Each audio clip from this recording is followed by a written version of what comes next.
Hello everybody, नमस्कार। मैं प्रेम सिंह, हमारे स्टडी चैनल पर आपका स्वागत है। आज हम बात कर रहे हैं सिंधु घाटी सभ्यता की।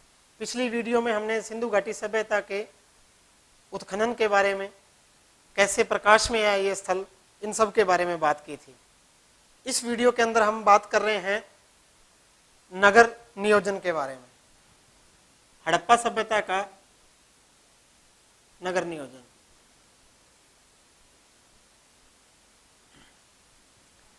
जैसा कि आपको ज्ञात है, सिंधु सरस्वती सभ्यता एक नगरीय सभ्यता थी। तो कैसा इसके नगरों का नियोजन था, कैसी व्यवस्था थी, उन सब पे आज हम बात करने वाले हैं। जितने प्रमुख नगर जो प्रकाश में सिंधु सरस्वती सभ्यता के आए हैं, चाहे वो पाकिस्तान में स्थित शुरुआती नगर हड़प्पा, मोहनजोदड़ो, चहुंदड़ो आदि हों, या भारत के प्रमुख नगर जिनमें कालीबंगा, लोथल, धोलावीरा, राखीगढ़ी आदि की हम बात करें। जितने भी सिंधु घाटी सभ्यता के नगर आए हैं, अधिकांश नगरों में एक जैसी ही नगर योजना के हमें दर्शन होते हैं। सिंधु घाटी सभ्यता का जो नगर है, ये मुख्यतः दो भागों में बंटा होता था, एक पूर्वी भाग और एक पश्चिमी भाग। एक भाग को हम कह देते हैं पूर्वी भाग और एक भाग को हम कह देते हैं पश्चिमी भाग। एक भाग को कह देते हैं दुर्ग टीला और एक को कह देते हैं नगर टीला। पश्चिमी भाग को हम कह देते हैं दुर्ग टीला और पूर्वी भाग को कह देते हैं नगर टीला। एक भाग को हम कह देते हैं जो ऊंचाई पर स्थित था, ये चबूतरे के ऊपर स्थित था, और ये समतल पर। पश्चिमी भाग जो है ये अधिकांशतः दुर्गीकृत है, अर्थात परकोटा है इसके अंदर, और इसमें परकोटा है भी और नहीं भी, दोनों बात है। दरअसल सिंधु सरस्वती सभ्यता के जो नगर प्रकाश में आए हैं, इन नगरों को दो भागों में हमने बांटा है। पश्चिमी भाग जिसको दुर्ग टीला कहते हैं, वहां एक ऊंचाई के ऊपर एक चबूतरा बना के, एक टीले के ऊपर एक हमें दुर्गीकृत जो निर्माण के साक्ष्य मिले हैं। निश्चित रूप से वो अधिकारी वर्ग या उस नगर का जो राजा कह सकते हैं हम, जो वहां के अधिकारी थे, वो लोग उस जगह के ऊपर निवास करते थे। इसलिए ये जो पश्चिमी भाग था, दुर्ग टीला जिसको हम कहते हैं, इसके चारों ओर हमें यूं परकोटा मिलता था, जैसे हम आजकल दुर्ग देखते हैं। ज्यादा ऊंचाई नहीं होती थी दीवारों की, क्योंकि दरअसल सिंधु घाटी सभ्यता में जो दुर्गीकृत भाग हमें मिले हैं, जो दीवारें मिली हैं, उनका मुख्य उद्देश्य जो जंगली पशुओं हैं, जंगली पशुओं से या कोई नहीं आए उससे रक्षा करना, जो उसका मुख्य मकसद है। शत्रुओं के आक्रमण को रोकना, जैसा हम आजकल के दुर्गों के अंदर देखते हैं, जो मध्यकाल के अंदर निर्मित हुए हैं भारत में। शत्रुओं के आक्रमण को रोकना इनका ज्यादा मकसद ऐसा बताते नहीं था। तो पश्चिमी भाग जो है ये दुर्गीकृत था और ऊंची जगह पर स्थित था और छोटा था। जो पूर्वी भाग था जिसको नगर टीला कहा गया है, वो अपेक्षाकृत उससे नीची जगह पर, हम कह देते हैं भी समतल में स्थित था। यहाँ जो है हमें नगर के अवशेष मिले हैं, हड़प्पा से, मोहनजोदड़ो से, कालीबंगा से। ये हमें तीन बातें देखने को मिलती हैं सिंधु घाटी सभ्यता के नगरों से। कई जगह हमें ऐसे भी उदाहरण मिलते हैं जहाँ पश्चिमी और पूर्वी दोनों भाग जो हैं एक ही परकोटे के अंदर लिए गए हैं, और ऐसा भी हमें मिलता है भी दोनों को अलग अलग दीवारों से घेरा गया है। जैसे कालीबंगा और लोथल में हमें मिलता है भी पूर्वी भाग भी और पश्चिमी भाग भी दोनों ही दुर्गीकृत हैं, और अधिकांशतः हमें जो है केवल पश्चिमी भाग जो है, जो ऊंचाई पर स्थित है, जहाँ पर जो शासकीय वर्ग है उसका निवास था, वो ही केवल दुर्गीकृत मिलता है। केवल एक नगर अपवाद है पूरी सिंधु घाटी सभ्यता में, जिसको तीन भागों में बांटा गया है। ये आपने याद रखना है क्योंकि अलग है, वो है धोलावीरा। गुजरात के अंदर स्थित है धोलावीरा, हम इसकी बात करेंगे। धोलावीरा एकमात्र ऐसा स्थान है जिसको हमने तीन भागों में बांटा है। बाकी धोलावीरा के अलावा जितने भी नगर हैं उन सबको हमने दो भागों के अंदर बांटा है। अब बात करते हैं नगर वाले भाग की। नगर वाले भाग के अंदर विशाल नगरों के हमें अस्तित्व मिले हैं। हड़प्पा का जो नगर है उसका घेरा, जैसा हमने बात की, 5 किलोमीटर का था। तो विशाल नगर हड़प्पा से, मोहनजोदड़ो से, कालीबंगा से, धोलावीरा से, लोथल से हमें मिले हैं। नगर भाग की विशेषता ये थी कि जैसे ये मान लो उस नगर का मैप है, तो पूरे नगर के अंदर जो सड़कें हैं, एक एक करके सभी बातों पे बात करेंगे हम। नगरीय भाग के अंदर जो सड़कें हैं वो ग्रिड पद्धति पर थी, एक दूसरे को समकोण पर काटती हुई। तो सबसे पहले बात कर रहे हैं सड़कों की। तो नगरों के अंदर जो सड़कें हैं वो ग्रिड पद्धति पर आधारित थी, एक दूसरे को समकोण पर काटती थी और साधारणतः 9 से लेकर 34 मीटर तक हमें चौड़ाई मिली है इन सड़कों की, जो है 9 से लेकर 34 मीटर नहीं है, फीट है। 9 से लेकर 34 फीट तक हमें जो सबसे चौड़ी सड़क हमें मिली है वो 34 फीट की मिली है। ठीक है, अलग अलग अनुपात में हमें मिली है। मुख्य सड़कें, गलियां इस प्रकार से एक दूसरे को समकोण पर काटती हुई, ये इसकी एक विशेषता है। जितने भी नगर मिले हैं हमें, अधिकांश सब नगरों में अंदर एक जैसी ही व्यवस्था है, सारी सड़कें आपस में समकोण पर काटती हुई हैं। मुख्य सड़कों के दोनों ओर निवास स्थान होते थे और इनके पीछे वाली तरफ छोटी गलियां। अगर अब मकानों की बात करें, भवन, नेक्स्ट हम टॉपिक ले लेते हैं छोटा सा, भवन। सिंधु घाटी सभ्यता के अंदर कैसे भवन थे, नगर के अंदर भवन कैसे थे? तो सबसे जो ध्यान रखने वाली बात है, सिंधु सरस्वती सभ्यता के अंदर जो हमें भवन मिले हैं नगरों में, छोटे भवन भी मिले हैं, बड़े भी मिले हैं, 2 से 3 कमरे वाले भी मिले हैं, इससे ज्यादा 5, 7, 8 कमरे वाले 2 मंजिला भवनों के भी हमें अवशेष मिले हैं सिंधु सरस्वती सभ्यता से। एक हमें जो एक रूपता देखने को मिली है सब जगह, वो ये है भी जितने भी भवन हमें नगरों के अंदर मिले हैं उनके दरवाजे मुख्य सड़क की ओर न खुल के जो पीछे गली की तरफ खुलते थे। पूरे नगर के अंदर केवल एक घर ऐसा होता था जिसका जो दरवाजा था वो मुख्य सड़क की तरफ खुलता था, बाकी सबका गली की तरफ खुलता था। उसको जो नगर श्रेष्ठी हम कह सकते हैं, उस नगर का प्रधान को इस प्रकार से अधिकारी वर्ग का निवास स्थान कह देते हैं। जैसे मान लो भी ये मुख्य सड़क है, मेन रोड है, और ये पीछे इसके गली है। यहाँ पर जो मकान है जितने बने हुए हैं, तो इनके दरवाजे किधर होंगे? गली की तरफ होंगे, मुख्य सड़क की तरफ ना होंगे। लोथल में केवल हमें एक इसका अपवाद मिलता है, वहां पर हमें कुछ मकान ऐसे मिलते हैं जिनका मुख्य सड़क की तरफ मुंह करके जिनके दरवाजे हैं, तो वहां विद्वानों का कहना है भी निश्चित रूप से ये हो सकता है भी दुकानें रही हों।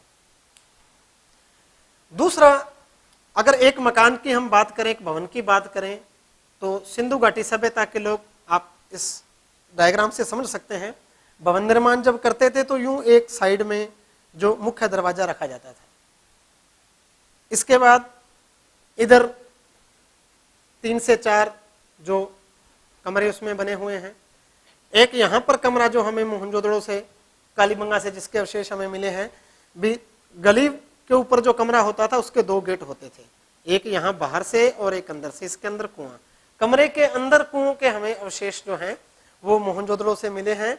कमरे के अंदर कुआं ताकि ढका हुआ रहे, वर्षा आदि से जो इसका जल दूषित नहीं हो पाए, और बाहर इसका दरवाजा और अंदर भी दरवाजा दोनों तरफ रखने का मकसद, अधिकतम उपयोग वाली जो अवधारणा है भी, बाहर से अगर कोई आ रहा है उसको पानी की आवश्यकता है तो वो घर के लोगों को बिना डिस्टर्ब किए इधर से आए और कुएं से पानी लेके चला जाए।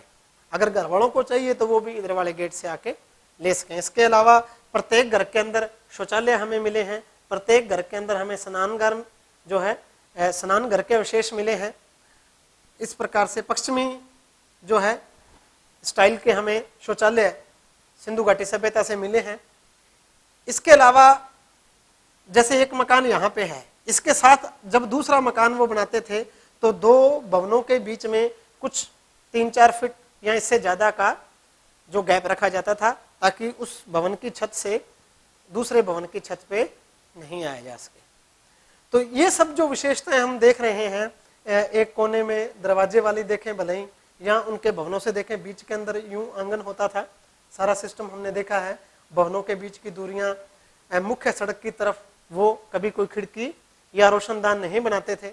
खिड़कियां हमें नहीं मिली हैं, ना गली वाली तरफ भी नहीं मिली है, इधर भी रोशनदान मिले हैं हमें। तो ये सब जो बातें हैं, ये इससे सिद्ध होता है भी जो सिंधु सरस्वती सभ्यता के लोग थे वो प्राइवेसी को, निजता को बहुत महत्व देते थे, ताकि लोग उनको कम से कम डिस्टर्ब करें। इसी हिसाब से उनकी जो भवन निर्माण की योजना दृष्टिगोचर होती है। ये साधारण बातें हैं जिनको हम बड़े ही विस्तार से, अगर बड़े प्रश्न में हमसे पूछा जाता है, सिंधु स्थापत्य कला के बारे में पूछा जाता है, भवन निर्माण के बारे में पूछा जाता है, नगर योजना के बारे में पूछा जाता है, तो इन सब बिंदुओं पर हम विस्तार से चर्चा कर सकते हैं। नेक्स्ट हम बात करेंगे एक मुख्य नगरों की जो खासियत रही, वो है जल निकास प्रणाली।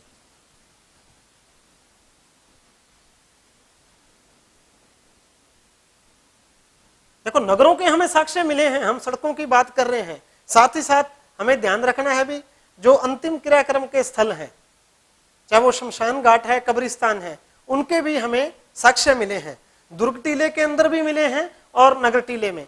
जैसे हड़प्पा की बात करें, हड़प्पा के अंदर जो हमें शव मिले हैं तो वहां शवों को दफनाने की प्रथा थी। हड़प्पा के अंदर हमें ताबूत के अंदर रख के शव को दफनाने के साक्ष्य भी जो हैं हड़प्पा से मिलते हैं। जैसा मैंने आपको बताया था, हड़प्पा पाकिस्तान पंजाब में स्थित नगर है, रावी नदी के किनारे। तो वहां पर हमें लकड़ी के ताबूत के अंदर शव को रख के और फिर दफनाने के साक्ष्य भी मिले हैं। एक मनुष्य के शव के साथ एक बकरे के शव को भी दफनाया गया है। पुनर्जन्म वाली जो बात, जैसा मिस्र की सभ्यता में आदि आपने पीछे पढ़ा है, तो वो साक्ष्य भी हमें मिलते हैं हड़प्पा से। मोहनजोदड़ो के अंदर शवों को जलाने की जो थी परंपरा थी, वहां पर हमें दफनाने से ज्यादा जलाने के साक्ष्य मिले हैं, लेकिन हड़प्पा में दफनाने के। तो यूं अलग अलग हमें मिलते हैं। जितने, अगर सभी नगरों की बात करें सिंधु घाटी सभ्यता के, तो तीनों तरह की बातें हमें मिलती हैं। शवों को दफनाया भी जाता था, शवों को जलाया भी जाता था, या शवों को जलाने के बाद उनके अस्थि अवशेषों को गाड़ दिया जाता था, या फिर शव को जंगल में पशु पक्षियों को खाने के लिए छोड़ दिया जाता था, और उसके बाद जो उसके अस्थि अवशेष थे उनको फिर एक कलश के अंदर रख के दफना दिया जाता था। 3 प्रकार से हमें पूर्ण समाधिकरण और आंशिक समाधिकरण, यूं हम इसको बांट देते हैं। सांकेतिक कब्रें भी हमें कालीबंगा से मिली हैं, जिसको हम कह सकते हैं जैसे कोई आदमी विदेश गया हुआ है और वहीं उसकी मृत्यु हो गई है, वो वापस नहीं आ रहा है, तो उसकी कोई निशानी, उसकी कोई प्रिय वस्तु, उसको कब्र में बना के उसकी दफना के उसकी यादस्त के तौर पे, तो इस प्रकार का संकेतिक जो शवादान है उसके अवशेष भी हमें सिंधु सरस्वती सभ्यता से मिलते हैं। तो ये भी अपने आप में एक टॉपिक है, बात हमने कर ली है, ध्यान रखने वाली बातें हैं भी। हड़प्पा से हमें मिलते हैं कब्रिस्तान के साक्ष्य, शवों को दफनाने की परंपरा, मोहनजोदड़ो में केवल जलाने की, और बाकी सब जगह हमें दोनों चीजों के साक्ष्य मिलते हैं। युगल समाधियां भी मिलती हैं। लोथल से हमें युगल समाधि मिली है, जिसमें एक पुरुष और एक महिला को एक साथ दफनाया गया है। इसके अलावा जो हमने बात की भी, पूर्ण समाधिकरण, आंशिक समाधिकरण, सांकेतिक, सब प्रकार के जो हैं दफनाने की परंपरा प्रचलित थी। पूर्ण समाधिकरण का मतलब जब आदमी की मृत्यु हो गई और उसको हमने दफना दिया। आंशिक में हम ले लेते हैं भी उसको जलाने के बाद या पशु पक्षियों के खाने के बाद जो उसके अस्थि अवशेष बचे उनको एक कलश में डाल के और दफनाया जाए। और सांकेतिक शवादान की अभी हमने जो बात की। नेक्स्ट हम बात कर रहे थे हड़प्पा सभ्यता के अंदर जल निकास प्रणाली। देखो, अपने आप में ये एक महत्वपूर्ण प्रश्न है, क्योंकि सिंधु सरस्वती सभ्यता की, हड़प्पा सभ्यता की जल निकास प्रणाली इसकी एक मुख्य विशेषता है। जैसी जल निकास प्रणाली के दर्शन हमें आज से लगभग 5000 वर्ष पूर्व सिंधु सरस्वती सभ्यता में होते हैं, वैसी सफाई की और जल निकास प्रणाली की जो व्यवस्था है वो वर्तमान युग में अगर बात करें तो दुनिया के जो बड़े बड़े शहर हैं, जिनमें हम पेरिस की बात करते हैं, लंदन की बात करते हैं, तो वहां भी वैसी व्यवस्था जो है 18वीं शताब्दी तक नहीं थी। 19वीं शताब्दी के बाद वहां वैसी व्यवस्था आई है, जैसी व्यवस्था हमें आज से 5000 वर्ष पूर्व सिंधु घाटी सभ्यता में देखने को मिलती है। जितनी समकालीन सभ्यताएं हैं इस सभ्यता की, उनसे ये सभ्यता जो है बहुत आगे थी, खास तौर पे नगर नियोजन के मामले में। जल निकास प्रणाली की बात करें, प्रत्येक घर के अंदर नालियां बनी हुई थी, वो चाहे स्नान घर का जल है, चाहे वर्षा का जल है, तो छोटी छोटी नालियों से, जैसे यहाँ एक घर है तो घर से पानी जैसे अब हम बनाते हैं वर्तमान समय में, तो छोटी छोटी नालियों से घरों से पानी बाहर गली की नाली तक पहुंचता था। ये गली की नाली है मान लो, गली की नालियों से फिर वो जो पानी है गंदा पानी वो जाके जो मुख्य सड़क है, मुख्य सड़क पर जो बड़ा नाला बना होता था वहां तक पहुंचता था। ये मान लो मुख्य सड़क का बड़ा नाला है। मुख्य सड़क के बड़े नाले से जो पूरे नगर के लिए एक बड़ा नाला बनाया हुआ है वहां तक गंदा पानी पहुंचता था, और वहां से फिर उस नाले की मदद से नगर के बाहर दूर उस पानी को ले जाके छोड़ा जाता था। इसके अलावा ये जो नालियां बनी हुई हैं, इन नालियों में थोड़ी थोड़ी दूरी पर यूं जिसको हम कह देते हैं शोष गर्त कह सकते हैं, अर्थात गड्ढे बनाए हुए थे। जैसे मान लो यहां एक नाली जा रही है तो उसके अंदर ये चौरस और नाली से थोड़ा ज्यादा गहरा एक खड्डा बना दिया जाता है। आप समझ रहे होंगे इस बात को, ताकि नाली में जो उसके साथ रेत बह के आ रही है, अन्य जो कचरा बह के आ रहा है, तो वो इस खड्डे के अंदर यहां रुक जाए और साफ पानी आगे चला जाए, ताकि नालियों के अंदर ब्लॉकेज की समस्या नहीं आए। अब जब सफाई करने की बात है तो पूरी नाली को बारी बारी साफ नहीं करना पड़ता था, केवल जो शोष गर्त हैं इनको साफ कर देने से जो नालियां हैं वो सही तरीके से चलती रहती थी। और इन शोष गर्तों को ढक के रखा जाता था। जो छोटी नालियां हैं वो हमें ढकी हुई मिली हैं, बड़ी से बड़ी जो ईंटें हमें सिंधु सरस्वती सभ्यता से मिली हैं तो वो नालियों को ढकने के लिए ही बनाई गई थी। तो इस प्रकार से ये जो जितनी जल निकास प्रणाली है, प्रत्येक घर से छोटी नालियों द्वारा, फिर वहां से गलियों से जो मुख्य सड़क के नाली द्वारा, और वहां से फिर जो मेन नाला है उसके द्वारा जो गंदा पानी है नगर के बाहर पहुंचाया जाता था। आप इसकी तस्वीरें देखें, हमारी जो किताब है, पुस्तक है 12वीं की, उसके अंदर भी दी हुई है। आप इंटरनेट पे भी सर्च करके देख सकते हैं। हड़प्पा और मोहनजोदड़ो के नगरों की जो नालियां हैं, जो मुख्य नाला था जिससे पूरे नगर का पानी बाहर जाता है, उसकी अगर आप गहराई देखें तो यूं एक आदमी हाथ ऊपर करके खड़ा हो जाए, कहने का मतलब 6 फीट से भी ज्यादा इतना विशाल नाले बनाए गए ताकि पूरा जो गंदा पानी है वो बाहर चला जाए। तो सफाई की खास उन्होंने व्यवस्था की है। और शोष गर्त वाला जो मैंने आपको बताया, इसके अलावा छोटी बड़ी नालियों को ढक के रखा जाता था ताकि इनके अंदर रेत और अन्य जो कचरा वो नहीं जाए, और मुकम्मल इनकी सफाई भी होती थी ताकि ये चालू हालत में रहे। इसके अलावा सड़क के दोनों ओर, मान लो ये सड़क है, सड़क के दोनों ओर हमें थोड़ी थोड़ी दूरी पर एक खड्डों के अवशेष मिले हैं मोहनजोदड़ो से और हड़प्पा से। इससे विद्वानों का मत है भी ये डस्टबिन के रूप में प्रयोग किए जाते थे ताकि सड़क पर जो है लोग इधर उधर कचरा नहीं फेंके। जो भी कचरा है उसके लिए एक जगह निर्धारित की गई थी, खड्डे थे। हो सकता है उस समय इन खड्डों के अंदर कुछ लकड़ी के या मिट्टी के कुछ बर्तन रखे हुए हों बड़े आकार के, कचरा डालने के लिए, डस्टबिन के लिए।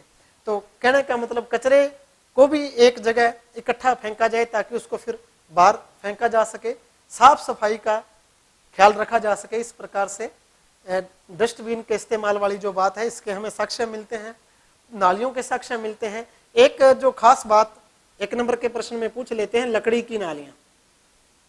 लकड़ी की नालियों के साक्ष्य कहां से मिले हैं? तो आपने याद रखना है कालीबंगा, जो हमारे हनुमानगढ़ जिले में स्थित है। कालीबंगा से लकड़ी की नालियों के अवशेष जो हैं हमें मिले हैं। घरों से गलियों तक पानी ले जाने के लिए लकड़ी की नालियां बनी हुई थी। लकड़ी की नालियां भी कैसे बनी हुई थी, मतलब जो बड़े आकार के बांस हैं, तो थोथे बांस को बीच में से काट के, तो आप समझ सकते हो, तो एक प्रकार की यूं जो आकृति बन गई, उसका नाली के रूप में प्रयोग किया गया था। इसके अलावा खोखले तनों का, जैसे वर्तमान समय में हम छत से पानी नीचे लाने के लिए जो पाइप का इस्तेमाल करते हैं, सेम उसी तरह से पाइप का काम लेने के लिए जो है खोखले तनों का प्रयोग भी सिंधु घाटी सभ्यता में किया जाता था, छत से पानी नीचे लाने के लिए। तो जल निकास प्रणाली और ये जो सड़कों पर साफ सफाई वाली जो बात हमने पूरी की है, तो सिंधु सरस्वती सभ्यता के ये जो लोग हैं, तो साफ सफाई के प्रति बहुत ज्यादा जागरूक थे, ऐसा हमें पता चला इनकी जल निकास प्रणाली से। और कचरा प्रबंधन, हम इसको एक अलग टॉपिक बना सकते हैं। कचरा प्रबंधन का जो बिंदु है भी पूरी इन्होंने व्यवस्था की सड़क के दोनों तरफ कचरा डालने के लिए, ताकि कोई इधर उधर कचरा नहीं फेंके। इन सब बातों से हमें इस बात का पता चलता है भी साफ सफाई के बहुत प्रेमी थे ये, और स्वच्छता का काफी ख्याल ये रखते थे।